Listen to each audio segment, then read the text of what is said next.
Everyone welcome back to the JEE insider. और आज है 5th of December 2025 and today is day 32 of my JEE preparation. मतलब मैं तो डे 32 ही है, मतलब जब से मैं वीडियो डालना चालू किया हूँ सिर्फ डे 32। मतलब प्रिपरेशन तो 2 साल के ऊपर हो गया अब। एनीवेज मैंने पिछले वीडियो में बोला था कि मैं रेगुलर अब मॉक्स देने वाला हूँ और ट्राई करूँगा सारी मॉक्स के अपना मार्क रिवील का वीडियो बनाऊँ। So I am again back over here with another mock marks reveal. और मैंने दिया था 22 जनवरी शिफ्ट 2। लास्ट वीडियो में 22 जनवरी शिफ्ट 1 दिया था। तुम लोग नहीं देखे हो तो जाकर उसको देख लेना, मैं लिंक दे दूंगा उसका डिस्क्रिप्शन में।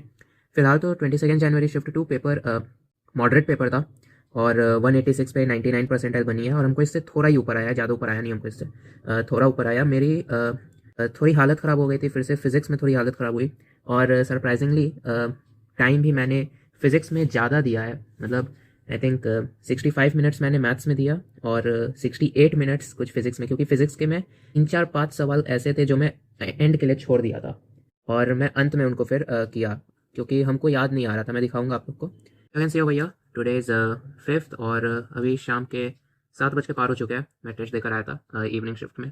जेई मेन 2025 के पेपर्स देख सकते हो। ये वाला मैंने कल अटेम्प्ट किया था, वीडियो में डाल दिया हूँ, वीडियो जाके तुम लोग देख लेना। और ये मैंने आज अटेम्प्ट किया है 5th of December 22 January shift 2।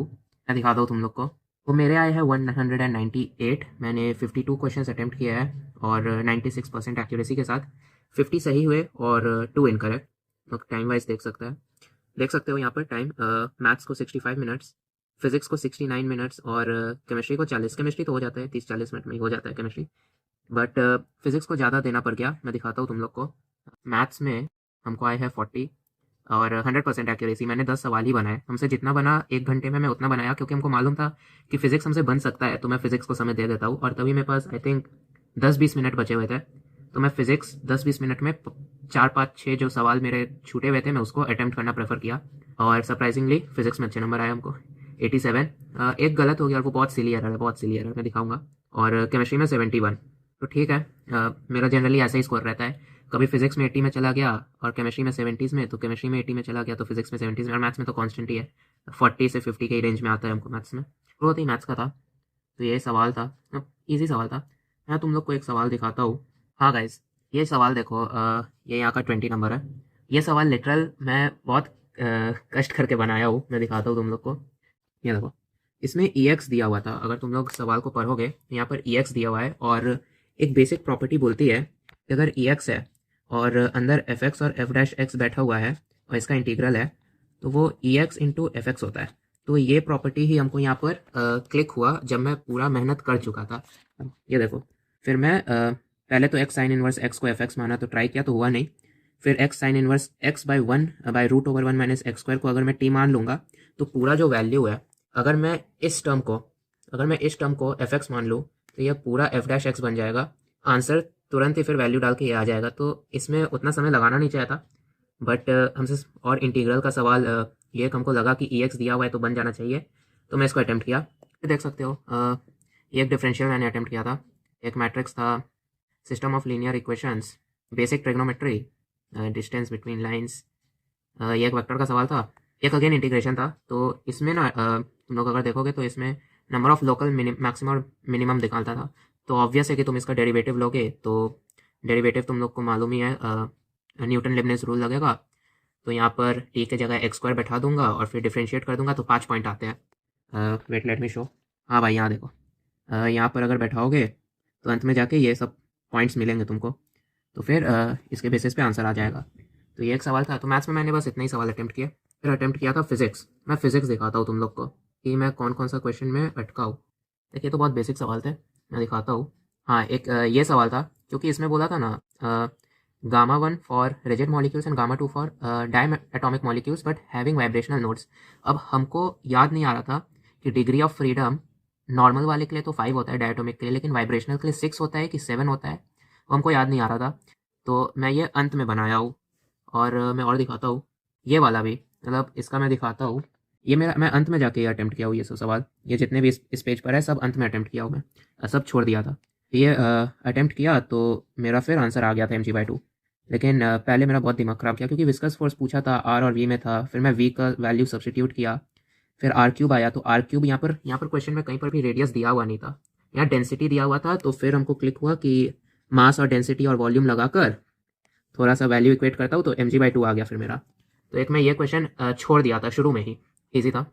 ये भी ईजी था, ये भी ईजी था, ठीक था। एक ये सवाल था, ये सवाल मैं बनाया ही नहीं क्योंकि, और तुम लोग से अगर ये बनेगा तो हमको कमेंट में बताना क्या तुम लोग का अप्रोच था।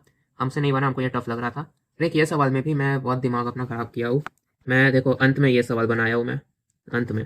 तो पता नहीं, ये सवाल जबकि ईजी था, हमसे 1 गो में बनना चाहिए था पहले ही बार में। ये ईजी सवाल थे भाई। ये वाला भाई, इसमें भी मैं दिमाग ख़राब किया हूँ। ये देखो, तो लगा नहीं था सेमीकंडक्टर से इतना आएगा ऐसा कुछ सवाल, बट इसमें समय लगा था। और ये तो मैं अंत में बनाया हूँ, मैं दिखाता हूँ तुम लोग को। ये देखो भाई, मैं पहले इसको कितना अटेम्प्ट किया था, बट हमसे बना नहीं हम, और मैं फ्रस्ट्रेट हो गया, मैं छोड़ दिया भाई। फिर मैं बोला हटाओ, इसको अंत में करेंगे। तो एक ये सवाल था, बाद एक ये भी सवाल था भाई, इसमें भी मेरा दिमाग ख़राब हुआ है। इसका सॉल्यूशन हालांकि छोटा सा ही था, बट मेरा दिमाग ख़राब हो रहा था। इसमें क्या क्या नहीं किया वो देख रहे हो, पहले फोकल लेंथ निकाला, सब किया। फिर मैं थोड़ा ध्यान दिया कि यहाँ पर ऐसे है, तो फिर मैं दूसरा पेज में दिखाता हूँ, देखो। फिर ये 2 लाइन का सवाल, पता नहीं भाई, बहुत समय लग रहा था, और पता नहीं उस वक्त दिमाग काम नहीं कर रहा था मेरा। ये वाला भाई इतना, इसका जस्ट बाद वाला ही सवाल है। देखो मैं पूरा लिखा हूँ यहाँ पर, इधर लैम्डा बढ़ता है, इधर म्यू घटता है, पूरा लिखने के बाद भी मैं यहाँ पर, और मेरा कॉन्सेप्ट एकदम क्लियर था, मैं फिर भी इसमें गलत आंसर मार्क किया हूँ। तो सोच ही सकते हो भाई, पता नहीं कैसे नशे में दे रहा हूँ एग्जाम में। फिर मैं इस सवाल में हद से ज़्यादा समय दिया हूँ, इसमें 5-6 मिनट दिया होगा, बट 5-6 मिनट देने के बाद भी हमसे ये सवाल नहीं हिला, और अभी भी नहीं हिल रहा है। फिर भाई ये सवाल देखो, ये भी मैं अंत में बनाया था, दिखाता हूँ। हाँ भाई, ये देखो, ये तो फिल्म वाला है। तो ये देखो, ये भी मैं ट्राई कर रहा था यहाँ पर कि डिस्प्लेसमेंट करंट वाला, बट हो नहीं रहा था हमसे। फिर ये सवाल, मतलब यहाँ पर ऐसे दिया हुआ है, ठीक है। ये बहुत बहुत बेसिक था ये, और मैं तुम लोग को दिखाता हूँ। मतलब मैं अपने ये जो मेरा शॉर्ट नोट्स है, इसमें से डायरेक्ट वो सवाल आया है। ये देखो, हाँ ये देखो, P0 भी minus P0 is equal to half rho omega square R2 square minus R1 square. Direct formula बस लगाना था, और मैं ये सोच रहा हूँ कि मैं इसको बनाऊँ कैसे। भाई गंदा हुआ है मेरे साथ ये फिजिक्स के पेपर में इस बार। हालांकि बन गए, लेकिन बहुत समय लग गया, मैं शायद से मैथ्स बना सकता था उसमें। और फिर ये इजी सवाल था, और ये भी इजी सवाल था, और ये भी इजी था। भाई ऐसे किया था भाई, मेरा फिजिक्स बहुत दिमाग ख़राब कर दिया इस पेपर में। फिर यू कैन सी ओवर यार, केमिस्ट्री में मैं क्वेश्चन एंड अटेम्प्टेड भी छोड़ा हूँ कि हो नहीं रहा था हमसे। ये सब इजी सवाल थे। हाँ भाई, ये कोरोजन को लेकर था, ये थ्योरी था, को याद नहीं है भाई ये चीज़, हटाओ इसको। फिर ये वाला भाई, maximum number of r b r जो यहाँ दिया हुआ है, मतलब इसके कितने आइसोमर्स बनेंगे, मैं इसमें भी दिमाग नहीं लगा पाया। ये इजी था, ये भी इजी था, सब ठीक है भाई। फिर ये वाला देखो, यहाँ पर बोला है ना क्रिस्टल फील्ड स्टेबलाइजेशन एनर्जी, हमको मालूम नहीं था भाई कि ये CFSC का फुल फॉर्म है, मतलब हमको याद नहीं आ रहा था। तो मैं सोचा क्या बोलना चाह रहा है, इसका कुछ लैम्डा वैम्डा करके एक NCERT में दिया हुआ है, तो हमको लगा उस चीज़ से ये रिलेट करना चाह रहा है। बट ये CFSC के ऊपर था भाई, और मैं इसको अटेम्प्ट नहीं किया हूँ क्योंकि हमको नहीं पता रहा था, बस मैं ये पढ़ के सोच रहा था कि क्या बोल रहा है। तो ये वाला एक कैसे हो गया, ये इजी था, ये भी इजी था। ये सब देख लो भाई। फिर ये वाला 2 सेकेंडरी हाइड्रोजन, मेरा इसमें भी दिमाग काम नहीं किया कि मैं स्ट्रक्चर बना के देख लेता हूँ भाई। ये देखो, ये भी मैं अपने शॉर्ट नोट से ही क्वेश्चन आया था डायरेक्टली टेस्ट के ऊपर। देखो यहाँ पर एस्टिमेशन ऑफ नाइट्रोजन और हैलोजन सबका जो टेस्ट होता है, उसी के ऊपर ये सवाल था। तो इसमें बोला था कि मैग्नीशियम होता है, तो मैग्नीशियम नहीं होता, सोडियम होता है। ये मैं 2-3 दिन पहले ही ये टेस्ट सब क्वालिटेटिव और क्वांटिटेटिव का मैं अपना शॉर्ट नोट्स बनाया था, क्योंकि इसका मैं देख रहा था कि एक सवाल आ जा रहा है कोई शिफ्ट में, मैं सोचा कि ईजी है तो बना लेते हैं इसका शॉर्ट नोट्स। तो ये शॉर्ट नोट्स से ही आ गया मेरा डायरेक्टली, और ये सब ईजी सवाल थे। फिर ये भाई एक आयनिक का सवाल, जो कि ऑब्वियस है, मैं नहीं बनाऊंगा, तुम लोग को मालूम ही है, जो लोग हमको देख रहे हैं बहुत दिन से, उन लोग को मालूम है मैं आयनिक नहीं छूता हूँ। मैथ्स में ये भी आसान था। फिर यही सब सवाल थे भाई। ये सवाल देखो, यहाँ पर हमको लगता है ये मार्क्स वाला थोड़ा नशा करके बैठा हुआ है। तो भाई यहाँ बोला है compound with molecular formula C6H6 which gives only one monobromo derivative and takes 4 moles of hydrogen per mole for complete hydrogenation hash dash electrons। ठीक है, और इसका आंसर पढ़ो। Since 4 moles of H2 is been added for complete hydrogenation, the degree of unsaturation is 4, जो कि ठीक है। Number of pi electrons in C6H6 is 4 × 2 8। भाई यहाँ पर क्वेश्चन में ये लोग पाई इलेक्ट्रॉन नहीं पूछा है, और मैं तुम लोग को दिखाता हूँ।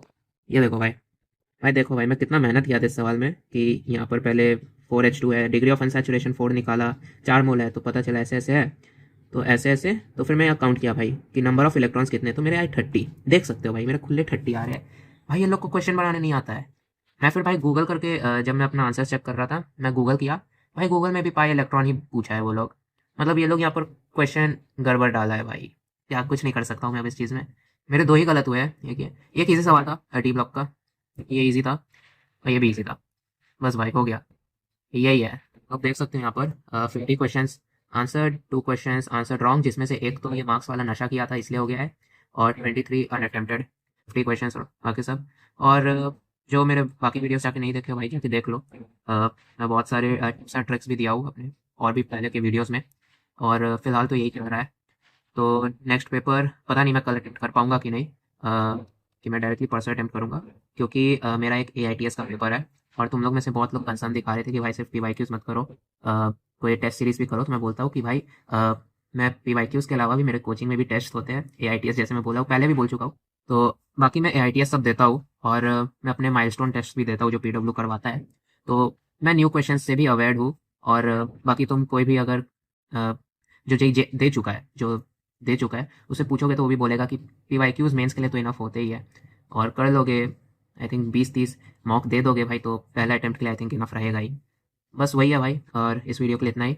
मैं तुम लोग से नेक्स्ट वीडियो में मिलूंगा, तब तक के लिए take care and bye bye.